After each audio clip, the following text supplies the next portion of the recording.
Welcome to Class Notes. Tonight we explore Kako from Koto Ryu and what it teaches us about feinting strikes.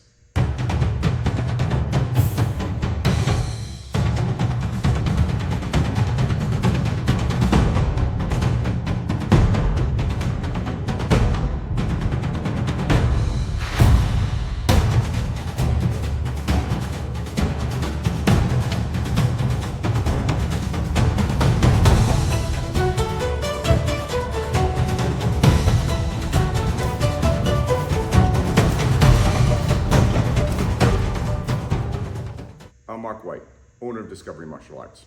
We make these class notes to give our students a visual reminder of what they've learned. If you've ever tried to do written notes, you know they're almost impossible to translate later on. In addition, we make these so people who are getting into the art have a better understanding of what's actually going on in the training. In this video, we're looking at Kako no Kata from Koto Ryu, which is a Shodan level kata. It roughly translates to stopping the punch. I love this kata and the way that it actually lets us explore the aspect of feinting a punch or a strike and actually opening up another shot. There's nothing better than tricking an opponent, making them think you're going to do one thing and actually doing another. Before we go to the video, I'd like to ask you to subscribe to our channel and like the video if you do. It really helps us a lot. Enjoy the video. Called stopping the punch. Some people also call it like blind and bedazzled or something like that. I can't remember. There's another term on it.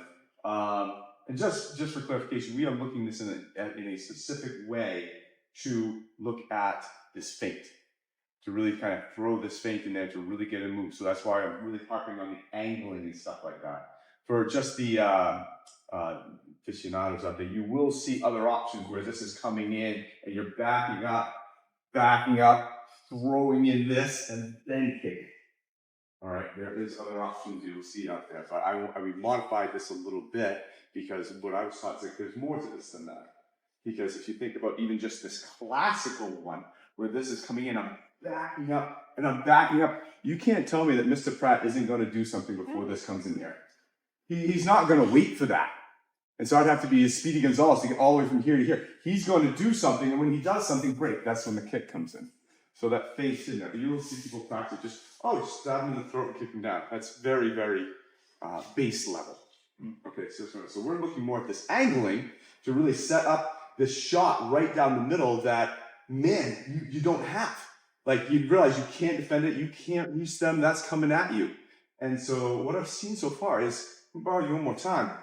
So this first one's coming in, your guy's angling is getting so much better. Second one, boom, so much better. But remember too, that if I'm selling this punch, he's gonna move. He's not just gonna stand there, right, and stand there, and then I kick. The distance is too close. I'm selling this, that's why the kick works. It's too close for a regular kick, right? We're close enough for a punch, not a kick. So here's what I want you to do now. And Uke is gonna play a part.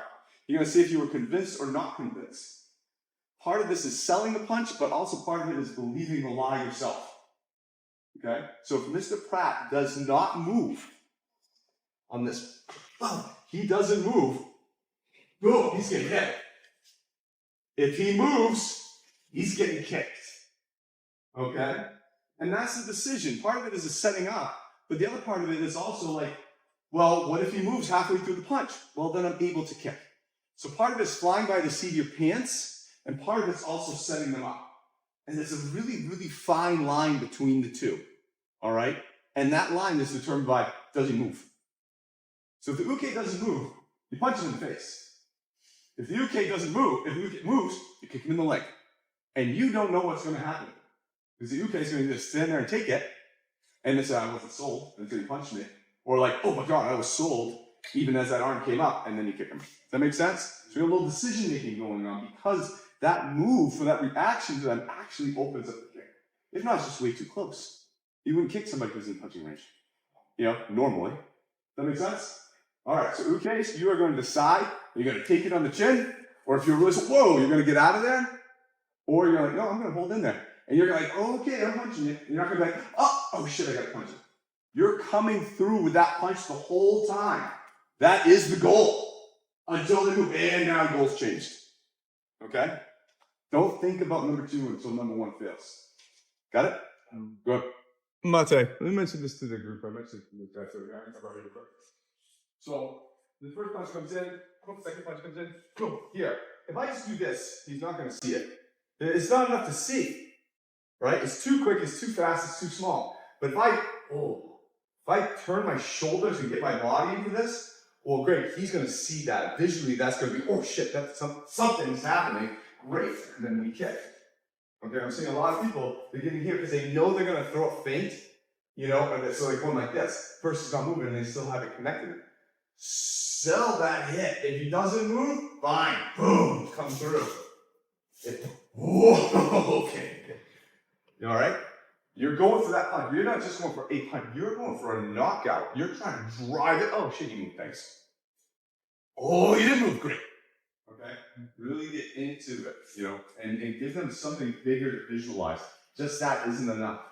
Really dive in and give them the shoulders. You'll find yourself in better balance to throw the kick too, as opposed to being like this. Very hard to catch.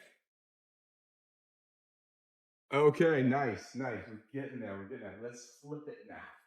Same move. We're gonna flip it though. You come to that first one. 1, 2. Okay. Right?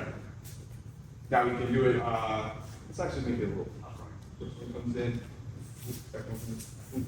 I'm here. I'm gonna pick this up. Boom. Drive that through. If he doesn't do that, he gets kicked. And the goal is, and we get to a point, last one, okay? Yeah. Is how much, do we need to go all the way over here? Or can we get right? Oh, okay. The goal is like, how soon can we sell this? The sooner I can sell it, the less I'm into it, the more I know how to react, not deep into it, I have to change. So if we can actually sell this, to adjust it. Okay, great. All right, so now we're faking the love with front leg, you come in with an uppercut when they move. All right. You guys are doing so much better than Monday. I'm very, very happy, very impressed. Let's switch up a little bit. Let's have a little more fun. Let's actually kind of modify this in a little bit where the feint is not as pronounced, but it's still going to make him think something else is going on. All right. So maybe coming in with that left, boom, moving off them. I'll go to the outside this time. That's right. You come in with this right, and I'm going to throw this hand right in there. All right.